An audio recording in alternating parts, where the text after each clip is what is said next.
Rappelez-vous, c'était il y a à peu près 2 ans, le gouvernement décidait de nous imposer une baisse de la limitation de vitesse de 90 à 80 km/h. Cette baisse de la limitation de vitesse, eh bien, on a eu du mal à expliquer au gouvernement que les Français y étaient opposés. Malgré les sondages, on a eu toutes les difficultés du monde à empêcher ce projet de loi. Et pourtant, ça y est, la baisse des limitations de vitesse est arrivée. Souvenez-vous, en revanche, un engagement du président Macron était donné lors d'une interview auprès de Jean-Pierre Pernaut sur TF1, dans le journal de 13h. C'était ici. Donc, ça va commencer au 1er juillet. On le fait pendant 2 ans. Et je prends ici 2 engagements. Le premier, durant ces 2 années, l'argent qui sera perçu s'il y a des contraventions qui sont données. Parce que j'entends les gens, je reçois des lettres, j'entends les motards en colère ou les automobilistes en colère qui disent « ça c'est pour les caisses de l'État ».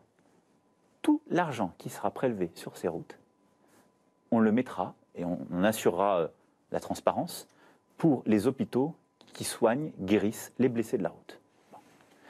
La deuxième garantie que je veux vous donner, c'est qu'on rendra transparent les résultats. Si ça n'a pas d'efficacité, si ça ne marche pas, ben on ne continuera pas. Il n'y a pas de meilleure manière d'être pragmatique. Et si c'est inégal, on dira en effet au département, ben, vous c'est contrasté, reprenez la main, décidez. On va le faire pendant 2 ans sur tout le territoire pour essayer de faire baisser drastiquement ce chiffre des morts sur la route qui a réaugmenté ces dernières années.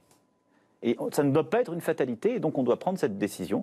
Elle est un peu impopulaire, j'entends les énervements, je sais ce que c'est, mais enfin, je veux aussi relativiser. Vous savez, le déplacement moyen quand on est à la campagne, c'est 40 km par jour. 40 km. Règle de 3, mais ça doit vous prendre à peu près une demi-heure quand vous êtes sur une route à 90. Bon. Vous allez prendre 2 minutes de plus avec la baisse à 80. 2 minutes. Ça ne change pas la vie. Ça, c'était l'engagement du président de la République. 2-3 minutes de perdu pour des vies sauvées. Mais combien de vies sauvées? C'était vraiment ça la question. On s'est posé la question à 40 millions d'automobilistes parce que, comme vous le voyez, oui, nous avons remis en doute les expérimentations qui ont été effectuées sur ces routes qui ont été passées à 80 km/h le temps d'une expérimentation. Non, monsieur le président de la République, il n'y avait pas eu moins d'accidents mortels, c'était totalement faux. Et non, il n'y a pas eu de transparence sur la communication des résultats. En revanche, pour savoir si une mesure fonctionne, on a besoin avant tout de connaître quel était l'engagement de départ. L'engagement de départ, il est ici. Pour ce qui concerne cette mesure, j'ai donc pris la décision d'instaurer une clause de rendez-vous au 1er juillet 2020.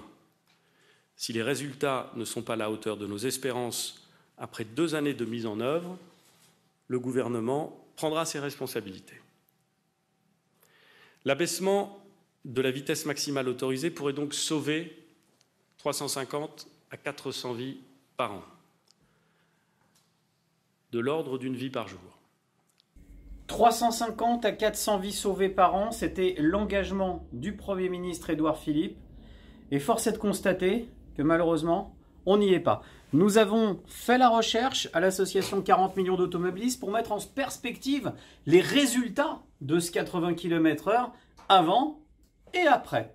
Et quand on regarde la courbe et qu'on la fait de manière honnête, quand on refait la courbe de la mortalité routière, on trouve ça. C'est-à-dire très clairement une année record en 2013 et des chiffres de 2019, voire de 2018, au-delà de 2013.